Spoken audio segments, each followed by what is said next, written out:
I am so excited about today's show. It's going to be unbelievable. We've got Brandon Yeagley of Crobot joining me here shortly. Check it out.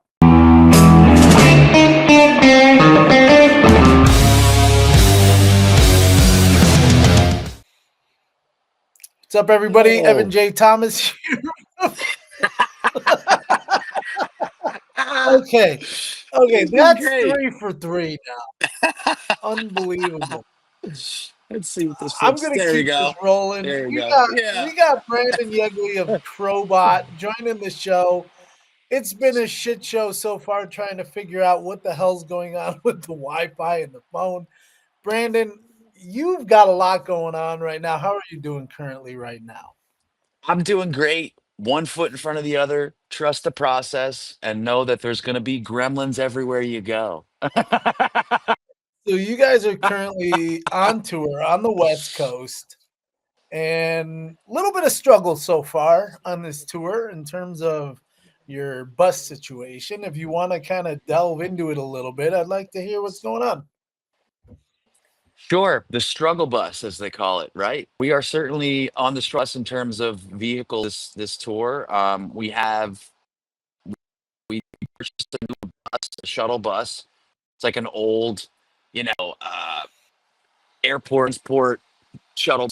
And truth be told, we didn't have a lot of time to get it ready.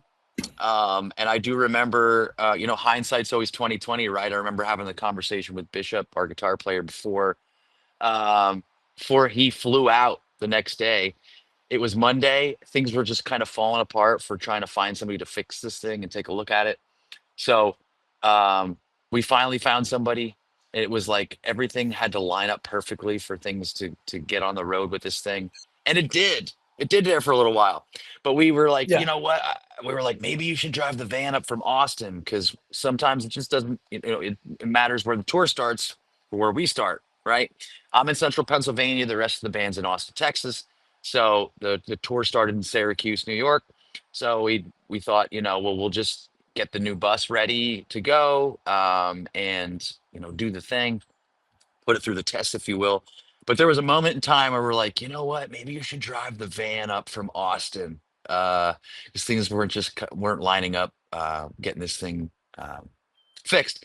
But we got everything ready to go. We got an electronic brake system put in it because we have a 7x16 trailer, big boy, so we need electronic Mhm. brakes, and got that all done. Got it inspected in time. Um, they didn't change the oil, so we got to Columbus. We're like, all right, well, we're gonna change the oil, and get them to take a look over everything and just see what's going on. Well, Columbus on our day off after we saw you, we took it, got the oil changed. Technician comes in, says, you're going to need two pulleys and a belt. Fine, take care of it. Two pulleys and a belt and an oil change later, we're on the road. Fast forward another couple days. We get to Denver. We start to hear our brakes squeaking. So we're like, you know what? We don't want to take a risk on the West Coast Not in driving those through all that. mountains. No way, no way, not going to do it. We know how this works out, right? So we scheduled something for Denver, made some calls, got somebody to help us out. And they had it needed brakes and rotors, but they do like a 30-point inspection. Came back and told us, hey, your power steering's leaking on the anti-lock brake system. You got four holes in your exhaust. You're gonna need new wheel bearings on your left passenger side. So there was this mountain of things to do there, and that didn't get done in time. So we had to cancel Salt Lake City. Yeah. And you know, fast forward Salt Lake. All right, we canceled Salt Lake. We're just gonna go to Seattle. We're like, all right, everything's good though. We're in Seattle. It's gonna be great. We're almost halfway through. Things are looking on the up and up. We start to hear this sound coming from the engine. We start to smell this smell coming from the engine. We pop the hood and we literally watch the serpentine belt snap before our eyes. Oh, And the AC compressor was seized. Our bass player Willie was like, that's not moving. The compressor's not moving. Looks like it's seized. And we're like, I don't know. Is that supposed to move? We're not mechanics, you know. Yeah. I'm surprised that one of us could even tell that something was seized. So you know, hats off to Willie for being aware enough to see that thing not moving. So I mean, we were about to go on stage in, I think it happened like right after we got back from eating dinner. And this is like probably 6, 7 o'clock at night. We made some calls around, found a technician, a mobile service technician who could come out, take a look at it. He literally looked at the thing while we were on stage. We had the whole crowd screaming Nick's name to kind of give him a pep talk while he's out there working on our bus, but he got the wrong part. You know, and it wasn't his fault. He didn't really know what the situation was until he got there. So got there, realized he had the wrong part. So we ordered the part from two places, kind of figuring that the first place would order the wrong part. And also, we had the same part in our trailer from the guy that we bought the bus from. He said, you know, I think that the compressor is, you know, it's not blowing cold air. So we had one on us. Turns out it's the wrong one, Oh, and the wrong Jesus. part got ordered twice from the contingency plan as well. So we're like, okay, well, I guess just order the right one. And the right one wasn't ordered in time to get there the next day. So today was the day we were told that the part was going to get there. Well, when the part actually got ordered, he said, you know what? The part's not going to come in until Thursday now. This So Thursday? this Holy Thursday. shit. So we had to scramble. We're like, all right, we already had to cancel our Vancouver show at that Vancouver, point yeah. because we were stuck outside of El Corazon in Seattle. So we had the bus towed, we had the trailer towed, and now we're renting a van. We're crammed inside of a 15-passenger van that we have rented. Our bus and trailer are stuck in Seattle. We have no idea what's going to happen at this point. Whether or not the part that's coming in is going to be the right part, we don't know, and we don't really know how we're getting the bus from Seattle to wherever we're going to get the bus to. But the good news is, once we get to Austin, which is in a couple days, a little under a week, we have our van that's sitting in Austin, so we don't have to pay for a rental anymore. We got to figure things out in terms of like cramming our whole touring package into a 15-passenger van. Um, so it's been a rough one. So kids, let this be a lesson to you that this is not glamorous by I any was means. just gonna say exactly that. For those that think being a band established for several years, there's still shit like this that happens all the time. And you guys have All gotten the the brunt time. of you guys have gotten the Yeah. brunt of it. One of them, obviously, you got your van stole or your trailer stolen several years ago. Now, Hmm. I want to kind of delve into that a little bit. So when Hmm. that trailer got stolen back, I think it was in, or was that in Texas 20, too? 2021, 20. Yeah, it was in Texas, Austin, It was in Texas. Texas, and I know you and Hmm. I talked about this, I think, last time. So one thing I've noticed since that happened, your stage show has changed a little bit.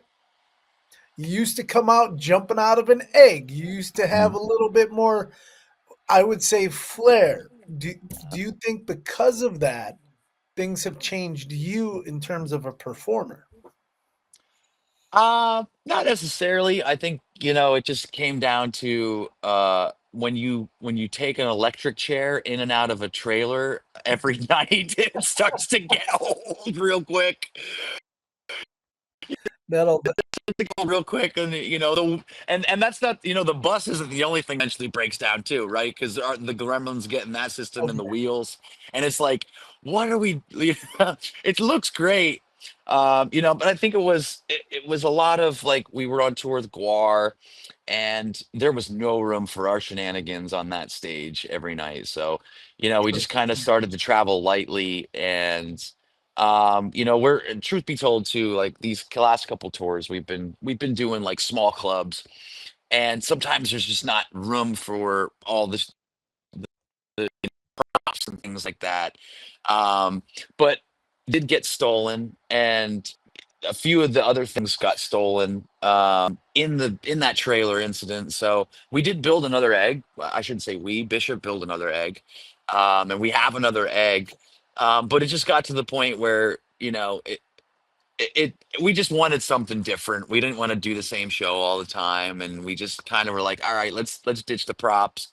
And honestly, too, Obsidian was more of a serious effort from us, and we kind of wanted, True. we'll always not take ourselves too seriously. It's I try to make myself look like the biggest idiot in the room, but it just got down to, we just wanted to, I lost the flair with the clothing. I just was wearing I all was gonna black. say the same thing. You're kind Yeah. of had changed that as well. You used to wear Yep. the sparkly pants or the gold pants, and Mhm. the vests that were a little bit more, but now you're dinged down, I would say a little bit more Yeah. gritty looking, not so over showman. But like I said, I mean, if it and seeing you twice in the past 2 weeks, and like you said, Columbus and then Chicago, I haven't seen your style change at all. You're still the Yeah. same Brandon on stage, which is amazing. So I do have to give that to you. But yeah, I think kind of like when who's the guy that got his hair cut and kind of lost his powers? I forget his name, but that Steven kind of Tyler. no, no, and not Metallica back in the early two or 90s either. But yeah, it's kind of like, do you lose your flair when that happens? So glad you have it. And now getting into new music, you guys just released a song 2 weeks ago, a week and a half ago, called "Gun to My Head." You've Mhm. been playing it basically every show. Mhm. And how has this been kind of fans been taking to this? Because as you say, it's going back to your roots. So Yeah. what do you talk about this new song? Yeah, so Gun to My Head has been a gem of the set. And I feel like at this point in time, like being a band for 14 years, that's always how it is. And the new stuff always feels the best, to you as a band, because it's new and exciting, and it's just great to kind of put it out there and see what happens. Um, but this, having the new members, having the brothers a part of the band, and I'll just get into that a little bit of the Sure. exposition there. Like they were huge fans of the band in their upbringing, and to have them a part of the band now, we truly feel like we couldn't, we can't replace Bishop and I in terms of like who can be as compassionate about sorry, passionate about this project than us. But what's the second best thing is to have these kids who just grew up learning our songs and playing these songs together in their basement. And on the stage, we've seen covers of them playing Fly on the Wall with their band, and just looked at these kids and we're like, man, if these kids keep at it, they're gonna do something, and here they are, a part of the band. So we want them to be a part of the process of not only the new music but making the set list. So when it came time to make the set list for the this tour, it was a lot of old stuff, a lot of stuff that we haven't played in a long time, a lot of I've the seen that. funky stuff, the groovy stuff, the stuff that's a lot of feel. And that's what kind of players these kids are. They're feel players. So in terms of Gun to My Head being a part of the set, it's like everything's kind of coming back to this old Crobot sound that was in Something Supernatural, and especially Fat City. Those records were the records that they gravitated towards, and those are the records that a lot of our fans who have been around for 10 to 14 years, they gravitated towards that too, because that's how they found us and that's what got them hooked on us. So it's kind of this full circle moment for everybody, I think. And Gun to My Head is it's also different though. There's something a little different about it. It's got a maturity from us of being through all the trials and tribulations of of the road and writing and working with all these producers and great names that we've been working with over the course of our careers, and bands that we've toured with, they all kind of seep into our influences. We're not fully sealed here, so things, and we need some O-rings changed ourselves probably. So, these influences seep into our brains, and they just, it's really a snapshot of where we're at in life. And I really truly, I always say that about the new music. It's always a snapshot of where we are and where we're at right now. It just feels like everything's going back to that groovy head bob stuff, and again, we started taking a more serious approach to the songs. And truth be told, we were just playing to everyone that was a part of the band their strengths. And Dan was a Gotcha. phenomenal drummer, and the songwriting just kind of lend more towards that proto metal style because that's what kind of drummer he is. And we just kind of played to that strength. But also we wanted to take ourselves a little more serious and not you know be a band with a shtick per se. We wanted the music to speak for itself, and the music got dark and it got grungy It and it did. got For personal, and a lot of that stuff still, gun to my head, is still that. It's a very introspective journey for myself, but in terms of how it like feels, it's just feels like old. Okay, you're kind of cutting in and out. Hopefully, you're okay now. Think we got you. You I'm there? back. I'm back. Okay, you're good. Yep, you're back. I'm back. All right. Cool. All right. One thing you didn't mention, the two new guys' names. We have Willie and Nico Jensen. Willie's on bass. We got Nico on drums. And I got a chance to meet them at both shows and talk to them a little bit. And they flow with you guys really well. So I love it. I also loved all the members that I've met over the years. Funny little thing, I sent you that picture the other day on your phone that when I first met you in 2017, you probably had no clue who the fuck I was at Chicago. But I was working for the Pit Media, and you were doing an interview with my guy Damian Dennis, and I was like, I know I met Brandon back in the day, and it was you and Bishop, and I was like, holy shit, that was already 8 years ago. So kind of crazy Crazy.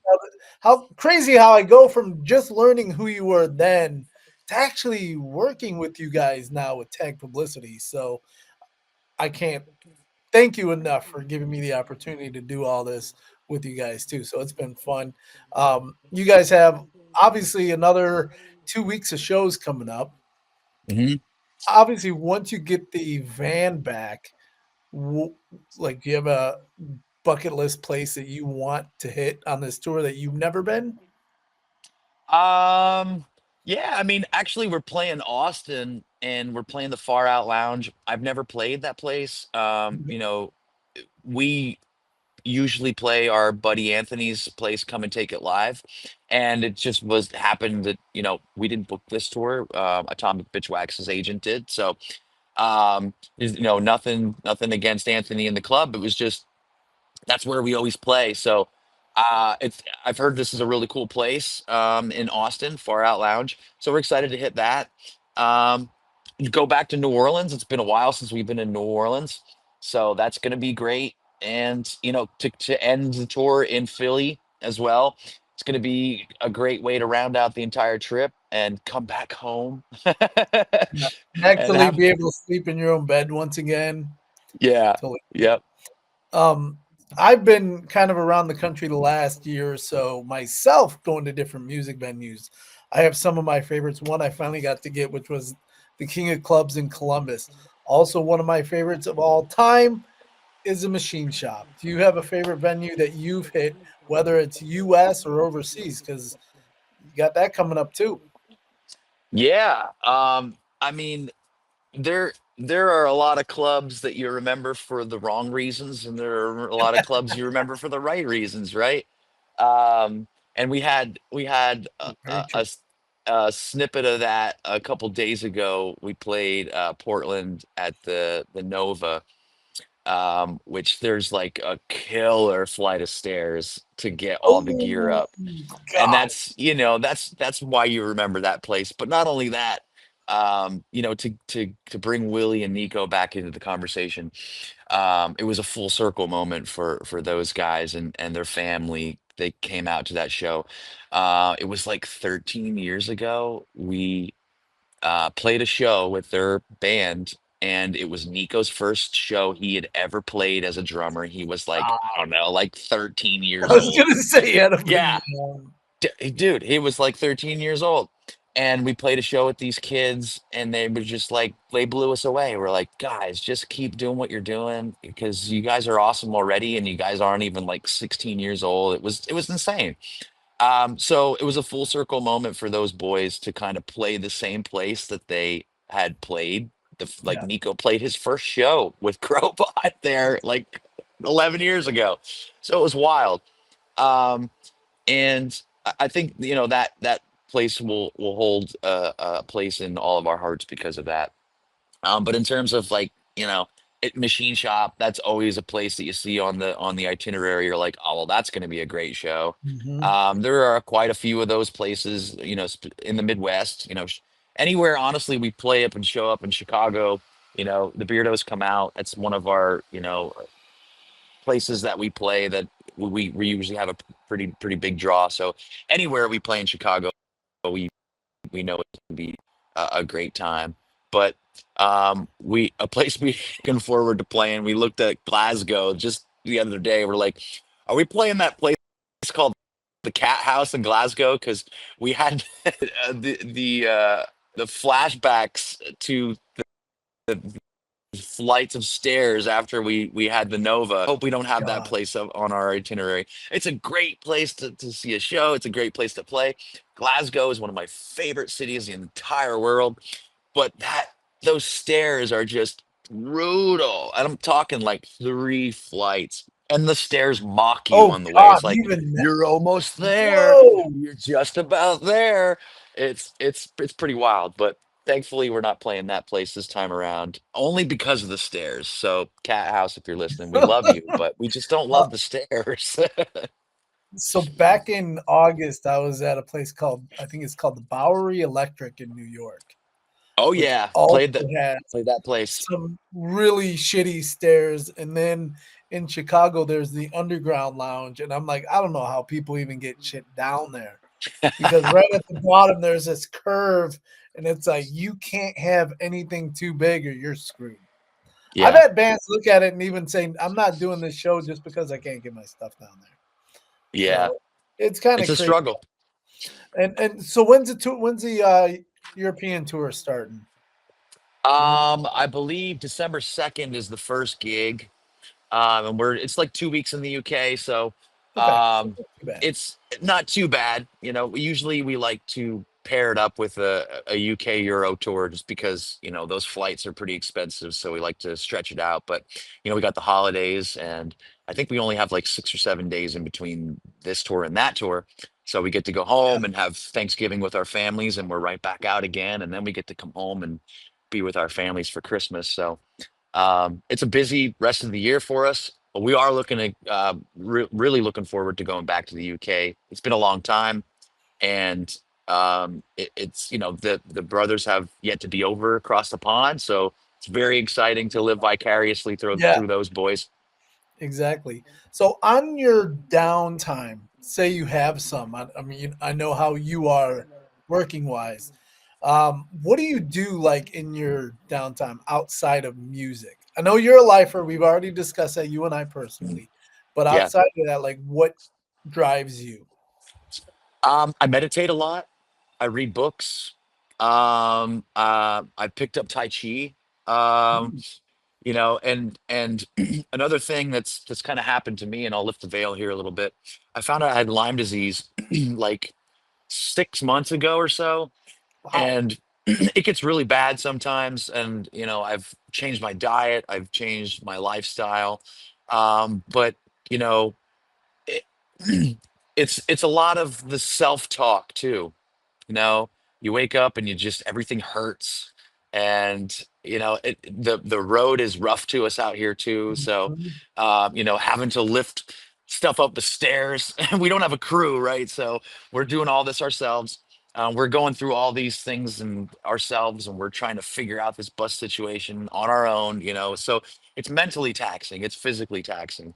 But I try not to let anything affect the present, and I've just been trying to even in terms of like what the next record is about and where I'm at in my life and what I've been doing is just trying to be present a lot more and not letting that self-talk of like you know what's happened in the past kind of compound on your brain to get you feeling Yep. fear and anxiety and thinking about the future and living in probability, and it's just something that it just doesn't serve me, and I'm realizing that more and more, and I think it's just kind of the universe telling me that, with these ailments and things that have come up and reared their ugly heads to me on my side.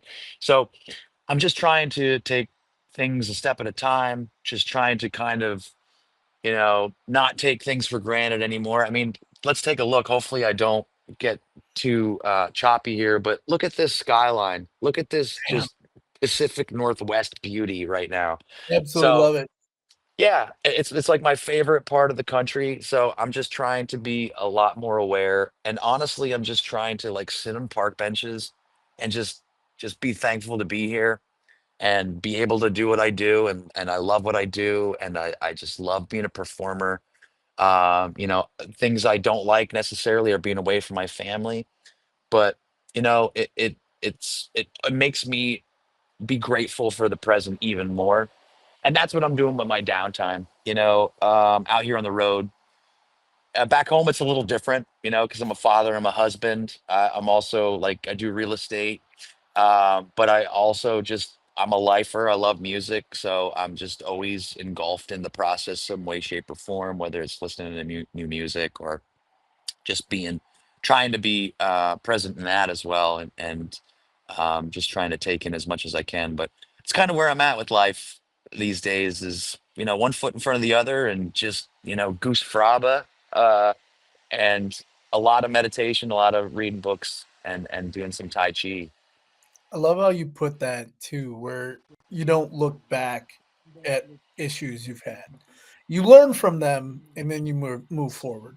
Hmm. I myself had my heart attack 4 years ago, 2021 September. And since then, I've kind of just been like, I just need to enjoy what I'm doing and try not to think too far ahead. I don't really ever think about what happened in the past Hmm. because that's where it is back there. I build on that. So for you to say that exact same thing kind of, hits and resonates very well with what I do too. And you just do the positivity, enjoy what you do, travel, get out there. That's what you're doing. I got to do the Pacific Northwest back in July.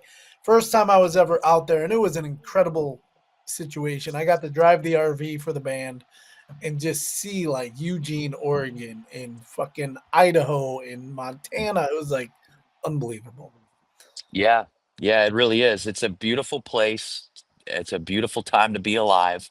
Yeah. And that's all you should think about. And a lot of us forget that we beat ourselves up a lot. We compare ourselves to others a lot, and Yeah. you know Why? it, yeah, you just have to understand, and I'm still guilty of it myself. That kind of thought process seeps in sometimes, no matter how hard I try. And but you just gotta you shake it off and just live for the moment.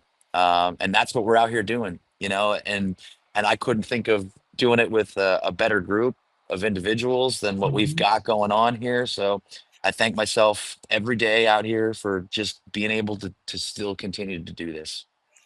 Amazing. And I got to know what's the oddest thing or something said to you when you were working as a realtor. When you do that, when somebody sees you and be like, don't I kind of know you? Do you get that? Like, what's the funniest thing that's ever happened to you with that? I do get that I can just imagine. sometimes. being a Yeah. realtor and you walking up and I'd be like, who the fuck is this? Yeah, but the other part of it is I don't get it too, and I get to just not I never put on a front, and that's my whole thing is like I just live to be truly authentic, that's what I bring into real estate, and I do genuinely love it. I love I love servicing people. I love helping people, and I also used to be a CNA, a nurse at a nursing home, and that was a very fulfilling thing for me. And I kind of take that with whatever I do.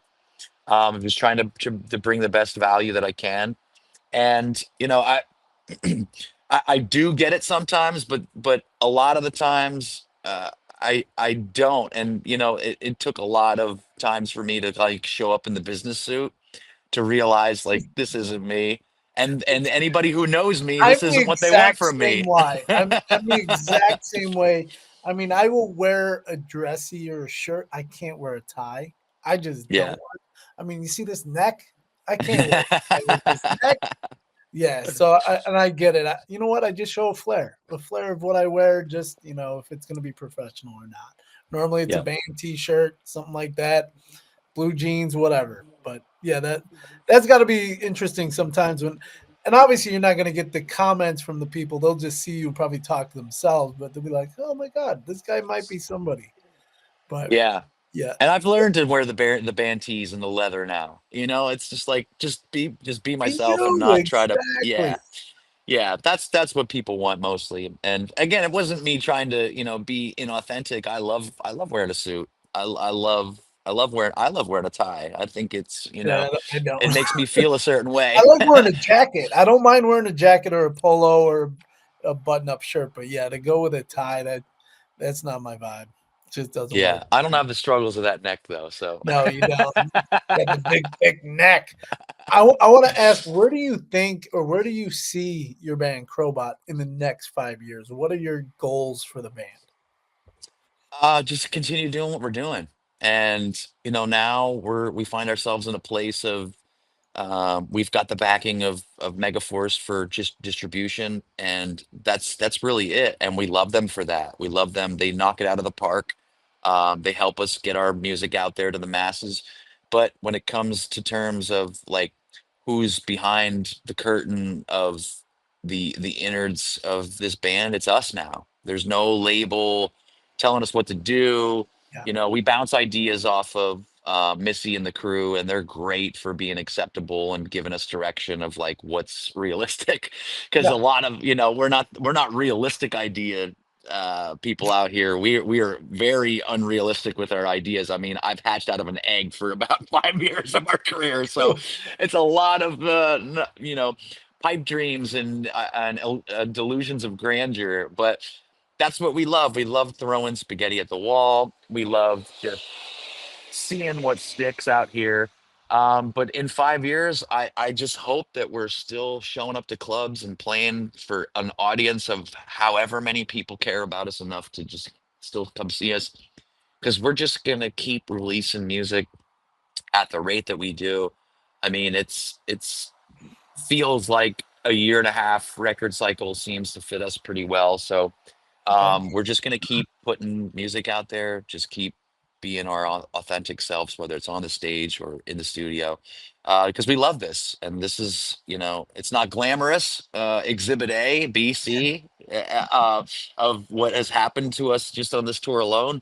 But, we truly love each other out here. We love making records together. We love just dealing with all this BS that comes with the territory together. And just we're just gonna keep on doing the thing at whatever capacity we can. that's awesome. Yeah, and hopefully you have a pretty badass publicist that you can stick with for a while too. You're killing it, man. So we I'm appreciate doing that. what I can. I'm doing what I Yeah. can, and I'm helping out whatever way I can also. So again, I do appreciate everything that you let me do for you guys, especially back in May when I got to introduce you guys on stage at a fucking festival. I still Yeah, that have was that cool. video on my phone that's never gonna go away. That was intense for me because it was a bucket list thing. And again, thank you. And I want to ask though, before I have two more things before we go. Yeah. Anything else new music wise coming up in the next few months? Obviously, you probably have something you can't tell me on air right now, but Mhm. do your best. Yeah, so we've got a new record. We're getting the last bit of masters back, and we've got a special guest on the next record. So we're awaiting that as well to be finished up and ironed out. But for the most part, the record is close to being ready to deliver and get into production. We've got a few loose ends to tie up once we get to Austin. A few little things we got to record, and then it's basically going to be done. So be on the lookout for a new record, probably a new single to drop around the UK tour because we kind of want to couple something there with some new music, some more new music. So we're going to do that. I believe that's the plan. But yeah, the next record is again, it's going back to the roots. It's going back to the old dirty groove rock sound that a lot of the old fans have fell Hell in yeah. love with. And not that it's not heavy too. It's definitely heavy in moments. But we're super excited about the new record, about having the new guys aboard on this effort. It feels like 24 again, and making music, but in a more mature process and approach. And again, I really truly went inward with this next record. There's a lot of philosophical nature involved with this. It's a lot of um, again, I'm very spiritual. I don't tie myself to any one religion. In fact, I try to learn about them all to kind of pull in There you what go. I can really get down with and believe in, because I think it's all relative. And it's a lot of that. It's still mythology, but it's a lot more spiritual mythology this time around, and a lot of my inner experiences. And I've just had a lot of a lot of inner visions and things through my meditation practices, and that I've really kind of put into the lyrical themes this time around. So it's a different journey. It's a different journey for me. It's going to be a different journey for the fans. It's very relative when, back within the something supernatural days, I'm singing about chupacabras and necromancers and Yep. wizards and dragons, and it's still that, but it's more of like what I've seen with my own eyes when I've peered inward. So it's exciting for me because I've never really traveled down this road of putting myself out there. Now, again, full disclaimer: there's a veil of sorts when it comes to my lyrics, and I've usually tie things with stories. So it's not exactly like here's what happened to me, and the Sure. full journey, if you will. It's a lot of like what I've read and literature and characters that I've kind of gravitated towards, and that's what Gun to My Head's about. It's when I read Siddhartha by Herman Hesse, really changed my life in terms of, here's this prince who kind of gave himself away and dissolved his ego to find what truly was the meaning of life to him. And although he didn't walk the same path as the Buddha, there was a lot of relativity there in terms of philosophy and methodology. So it was an interesting journey for me to read that book, and I've kind of attached that to Gun to My Head, and there's a lot of that in the new record and the new material. So it's exciting for me as well, and I think it'll be exciting for the fans too. I love that you're such a deep thinker and you do your thing instead of, trends. That's just Yeah, what I've noticed about you, noticed about your band. You don't go with the bullshit trends. You're who you are. And that's what it is. yeah, So for that sometimes, it's but amazing. And we're willing to. there is. I did also hear that you might be a new contributor to a magazine called Sound Fairy Magazine. So I'm like looking forward to some of those articles as well. Just Yeah, saying, well, I'm excited. listen, you we tour to talk about the stories of the road here because there are a great many stories that have just happened Totally, this last week. So yeah, I'm very totally, excited about that as well. totally. Honestly, I've always been a fan of music. I'm the kid in your high school that was trying to show you bands that you've never heard of.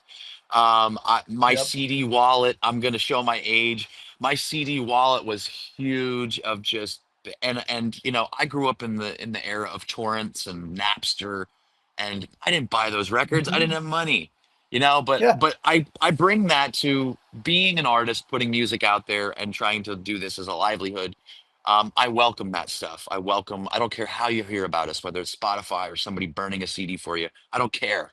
Just come see us. yeah. Do us that solid and just come see it because that's the experience. But I love writing. I love, journalism. I love going to see shows. And it's those moments outside of being in a band and traveling the world, doing the thing, when I take my daughter to see Metallica and I still get those feelings and I come home with knees that are black and blue from me drumming so hard on them, it makes me realize that this is what I want to do. It's not.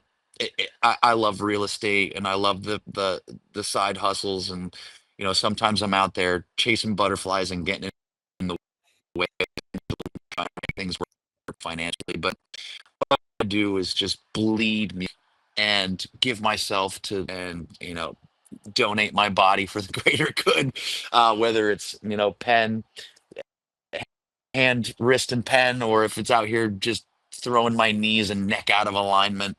I just want to give everything to music because that's who I am, no matter where I'm at, if I'm on the stage or in the seats watching it. So I'm thankful for the opportunity to contribute. Motherfucking lifer right there. As he says as well. He is a lifer. One more little thing before we go.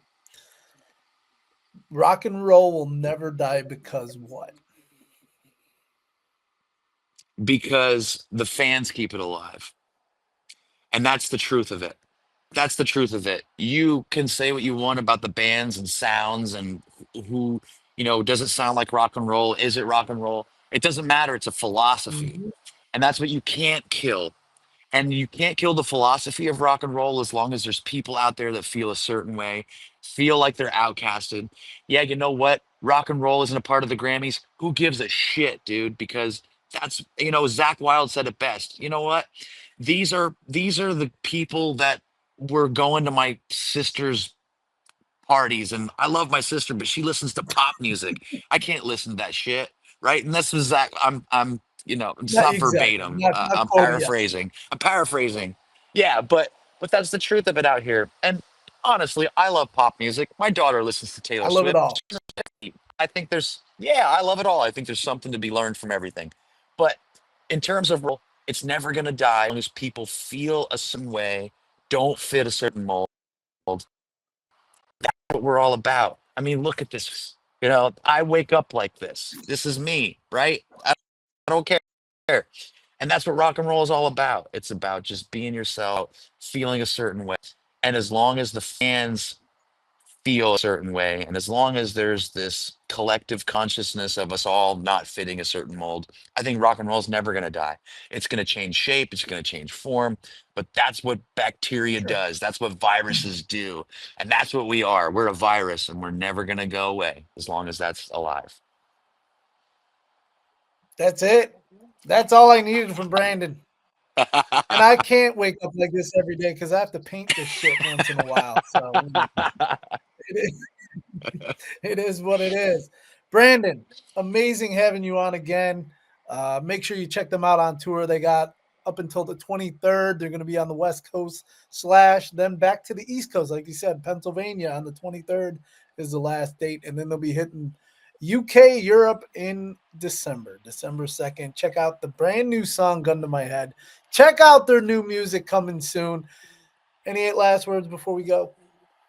No, just stay tuned. We've also got a new membership portal that we're rolling out. We're still in beta for that, but we've got this new I know a community. little bit about that. Yeah, yeah, yeah. We brought you on as a beta tester, so it's something that we just we kind of we travel our own path, right? And social media is a great necessary evil, and we love it for what it does for us. But we're just taking more of our focused efforts and putting it more into our community, and we're kind of doubling down on our fan base. So stay tuned for the Beardo 2.0 to get rolled out in a big way. And also, I've got the third issue of Legend of the Spaceborne Killer comic probably coming out within the next, I'd say, 6 months. We're just wrapping up getting things tidied up there with the actual comic itself. So we're going to be putting that into production. We've got new music coming out next year. So there's a lot to be had for the beardos out there. I'm excited for every single part of it. So, again, Brandon, thank you for joining me today on the Better Listen Up with Evan J. Thomas show. And, I'll be talking to you later or tomorrow or both or whatever. So, enjoy the rest of your day. Get some lunch, do what you need to do, and we'll talk soon. Thanks, brother. Always appreciate you Appreciate having you. me.